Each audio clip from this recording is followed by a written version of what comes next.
Hey guys, it's your boy Mark Sanders back with another video here with yet another wrestling review. This is for the Premium Live Event Pay-Per-View 2022 of WWE Clash at the Castle, WWE's first pay-per-view in the United Kingdom in 30 freaking years.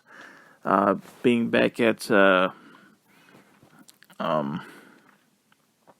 1992 with that masterpiece of a main event, Brad vs. British Bulldog. But, this show, honestly, going in, had a pretty good looking card. And honestly, this was a pretty lit show. You know, the crowd was great, the set was great, some banger-ass matches, too. And a really crazy, suspenseful main event as well, like, far out. We'll get more onto that, when I do this review, of course. Clash of the Castle. This was pretty good, like I said. I gotta be honest. When the show started, like when the pre-show of the show started, I was insanely, ridiculously tired. And I did fall asleep. And I fell asleep up until the Intercontinental Championship match. This is the first. I'll get onto that a bit later. But, apparently, there was a pre-show kickoff match. We haven't had those in forever.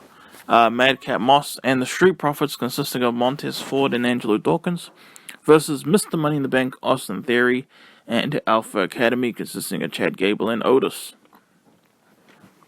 I think the Madcap Moss team won that. Not entirely sure. But, and then the actual show starts, and we open up with Damage Control, consisting of my girl, Dakota Kai, Bayley, and Io Sky, versus Asuka, WWE World Women's Champion, Bianca Belair, and Alexa Bliss. Damage Control, my girl, Dakota Kai's team won that. So that's freaking awesome. And then I woke up in the middle of the next match after this, the WWE Intercontinental Championship match, Gunther defending against Sheamus. This match was just a banger. This was hard-hitting as heck. I did wake up in the middle of it, you know, so it already started. Just excellent stuff in this match, man. Just the atmosphere was off the charts. The hard-hitting as heck. Just, you gotta watch it for yourself, man. Gunther, formerly known as Walter. What a performance. And this is what I meant by, I'll talk about that a little bit earlier. This is actually the first Intercontinental Championship match on a WWE pay-per-view since WrestleMania 37 last year. Yep, since Big E versus, what's his name, Apollo Crews. This is way better than that match. This match was phenomenal, and Gunther retained. For a couple moments actually, we thought Sheamus might get the win, and Sheamus might finally become Grand Slam champion. And I was rooting for Gunther, but I would have been happy as heck for Sheamus if he had won the IC title. But what a match. Excellent match. Next up, we have the WWE Smackdown Women's Championship match. We have Liv Morgan defending against Shayna Baszler. Really fun match. You know, right off the bat, Liv Morgan was just trying to, like, roll up Shayna Baszler, like, a lot. Shayna Baszler, I don't think she really got, correct me if I'm wrong, actually it's not that big of a deal anyway.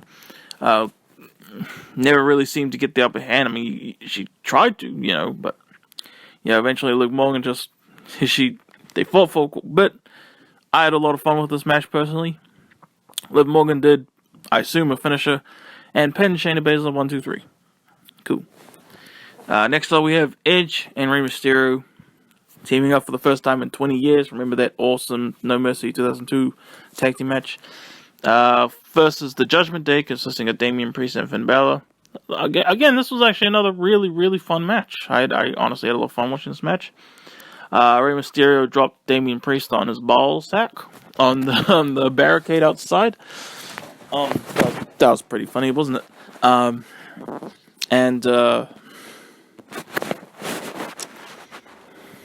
And what else? And Edge did the 619, which looked pretty hilarious, actually, because he's so freaking huge compared to, like, Rey Mysterio. And then the match ended with such an awesome-ass sequence of, like, Ash doing a 619, I think Rey Mysterio doing a spear or a splash or something like that.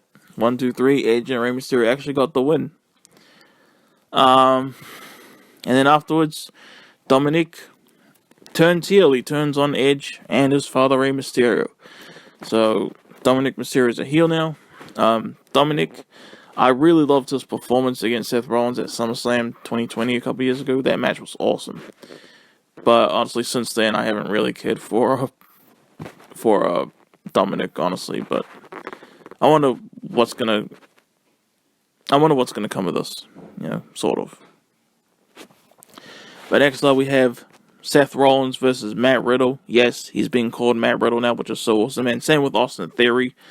I like those names way better, like the full names. This match was a banger. Seth Rollins came out in this freaking, like, weird-ass freaking entrance outfit. I know that's kind of his thing now, but it really was like, what? This match was awesome. Excellent counters. Excellent, like, mind games, storytelling from Seth Rollins and all that. And Rollins even did Randy Orton's RKO. Not RKO, but the DDT thing he does. And he tried to do the RKO, but I think Matt Riddle countered. Seth Rollins did the Bro Derek on Matt Riddle. That was awesome. Seth Rollins did a pedigree. Riddle still kicked out. Seth Rollins did 2 freaking stomps. One of them being a very, like, spontaneous, like, stomp, like when Matt Riddle, like, crawled back into the ring. And then the second one, it was from jumping off the middle rope, like, in the corner. And Seth Rollins defeats Matt Riddle and is victorious. Good for Seth. It's good for him to have gotten a proper pinfall victory on pay-per-view for the longest time. I think his last one, in terms of him, like, actually pinning or submitting someone, might have been Hell in a Cell 2021, which I attended. You guys can correct me on that. That's fair enough. Well, that's awesome. Of course, I'm going to go to that one, because I was there, in the Thunderdome. But, yeah. Now we're going to the main event. I'm surprised at how quick this review turned out. Anyway, the one match we all couldn't predict. Undisputed WWE Universal Championship match. Roman Reigns defending against Drew McIntyre. This is it. The one match we were all waiting for in Roman's reign as Universal Champion. Well, now, here's both of them. In the UK, this is frickin' Drew McIntyre's home turf, mate.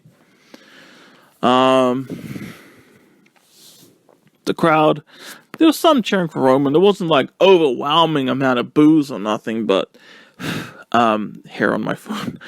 But the crowd, for the most part, booed the crap out of Reigns, cheering the heck out of Drew because he's their homeboy. And this match was very slow, honestly. Very slow, very methodical, but it slowly builds up. And there were so many times throughout this match when you're like, oh my gosh, is that it? And then, no, a swerve, But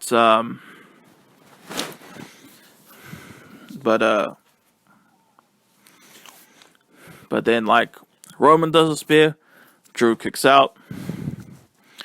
Roman lands a couple Superman punches, I think. Not consecutively, like, throughout separate parts of the match, of course. Roman does a second spear. Somehow Drew kicks out. And Roman thought that was it. Like, he's, like, going to Charles Robinson. That was 3, you motherfucker. And then, right from behind, frickin' Drew claymores him from the back. But he takes out frickin' Charles Robinson at the same time. Very frustrating stuff. Then Austin Theory's music hits. Tries to cash in. He goes there. And then when he goes to the ring the bell guy, frickin' Tyson Fury, who's, like, there at ringside, who's, like, attendance, boom, knocks out frickin' Austin Theory, so he can't cash in. And then Roman gets out of the chair, He tries to do something to Drew, but Drew claymores him, and then the referee that Austin Theory brought up with him goes in. 1, 2, Roman kicks out. Holy shit. They fight some more. Of course, and then eventually Drew hits a third freaking Claymore. 1, 2, but someone takes out the freaking referee. And it's Solo Sikoa. You know, and it's like, you motherfucker. And then this leads to Roman hitting a third spear on Drew, and in his home country, Charles Robinson gets back up. 1, 2, 3. Roman retains. The crowd is shook. I was hoping Drew would win just because I want to see Roman get his shit rocked. You know? Love Roman Reigns, but I want to see him lose now. And I wasn't gonna be like completely heartbroken, like even before this, like if Drew hadn't won.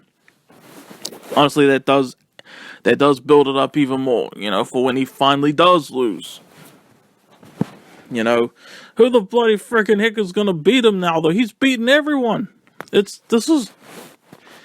don't want to sound like I'm complaining. I wanted to say that in a way like I was pointing out that Roman's freaking beating everyone. You know.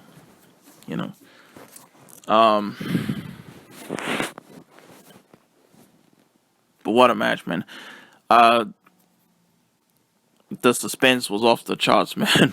This match. Far out. So Solo Sikoa is on the main roster. Probably joining the Bloodline. No Paul Heyman. No Sami Zayn. No Usos at ringside. Apparently they got injured on Smackdown or something like that. But I have reviewed every single WWE pay-per-view in which Roman Reigns defended or won the Universal title. Every single one. And wow, who's gonna do it? Cody Rhodes when he comes back? Maybe. The Rock? I don't want The Rock to beat him for the titles. That would be awful. I'm even kind of like, I mean, I'm sure it'll be a fun match, but I'm not like that into like The Rock versus Roman Reigns, honestly, and that's probably gonna main event, as far as we know, WrestleMania 39 next year, 2023. But